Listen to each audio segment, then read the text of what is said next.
point. Bonne journée. Si vous vous demandez s'il vaut la peine d'acheter l'Infiniti FX de deuxième génération et quels problèmes vous pourriez rencontrer lors de son fonctionnement, alors vous êtes au bon endroit. Ainsi, la peinture faible est l'un des plus gros problèmes de l'Infiniti FX de deuxième génération. Avec l'avènement de cette voiture, les Japonais ont commencé à utiliser le vernis dit autoscellant. En théorie, ce vernis devrait guérir indépendamment les rayures mineures et autres dommages. En revanche, il était impuissant face à des dégâts plus graves.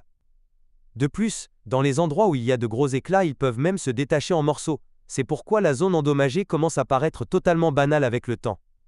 Il est impossible de trouver dans le commerce du vernis autoscellant et de l'appliquer dans un environnement artisanal.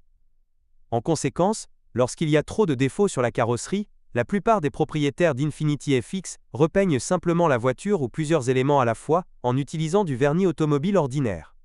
Un chrome faible ajoute également des problèmes.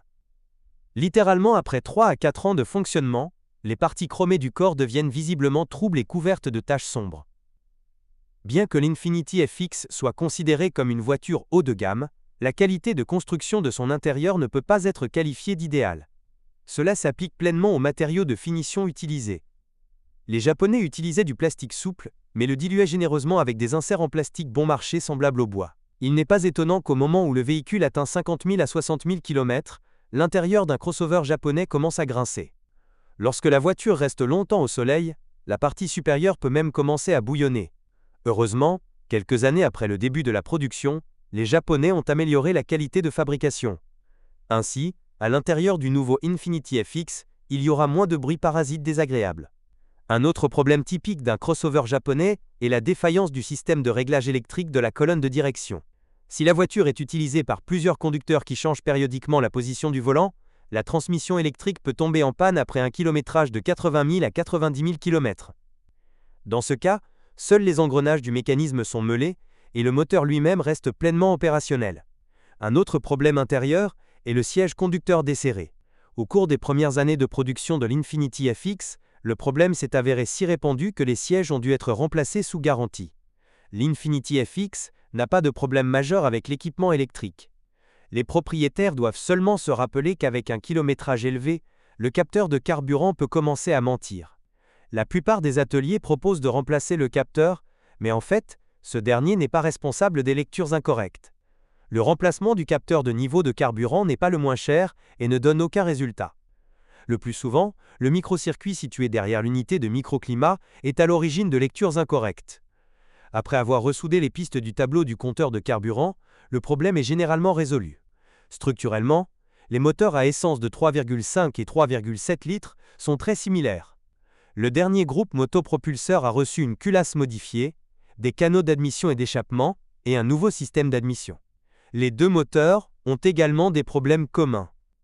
Tout d'abord, les propriétaires doivent se rappeler que les groupes motopropulseurs Infiniti FX se sont révélés très sensibles à la surchauffe.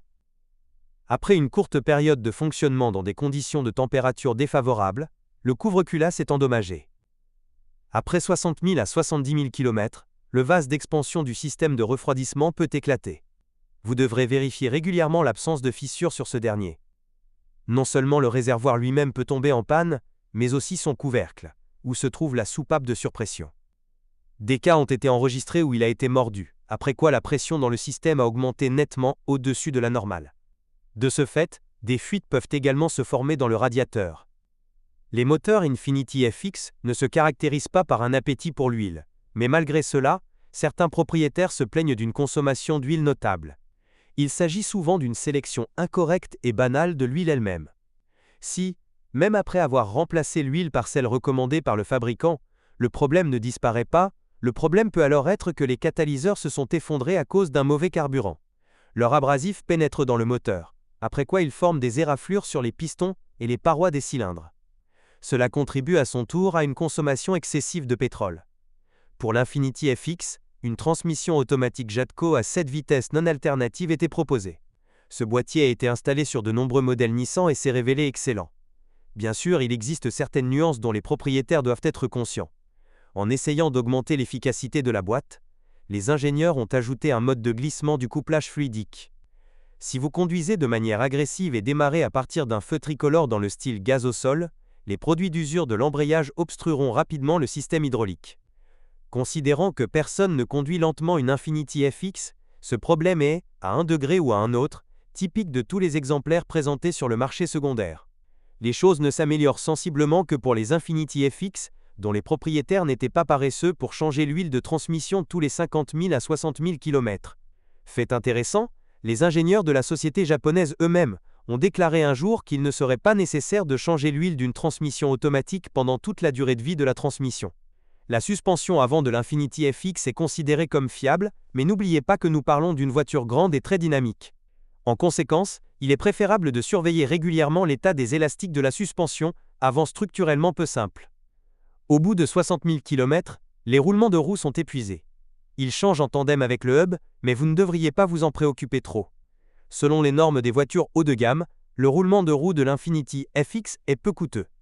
Le reste des consommables, selon le style de conduite et la surface sur laquelle la voiture doit rouler, peut supporter de 80 à 150 000 km. Le principal problème de la direction réside dans l'usure rapide des bagues situées sur les arbres de direction. Ils peuvent déjà commencer à frapper après un kilométrage de 20 à 30 000 km. Heureusement, le remplacement des bagues ne coûte pas cher du tout. Si vous êtes propriétaire, assurez-vous de laisser un commentaire sur cette voiture. Votre avis aidera certainement les autres à choisir une voiture.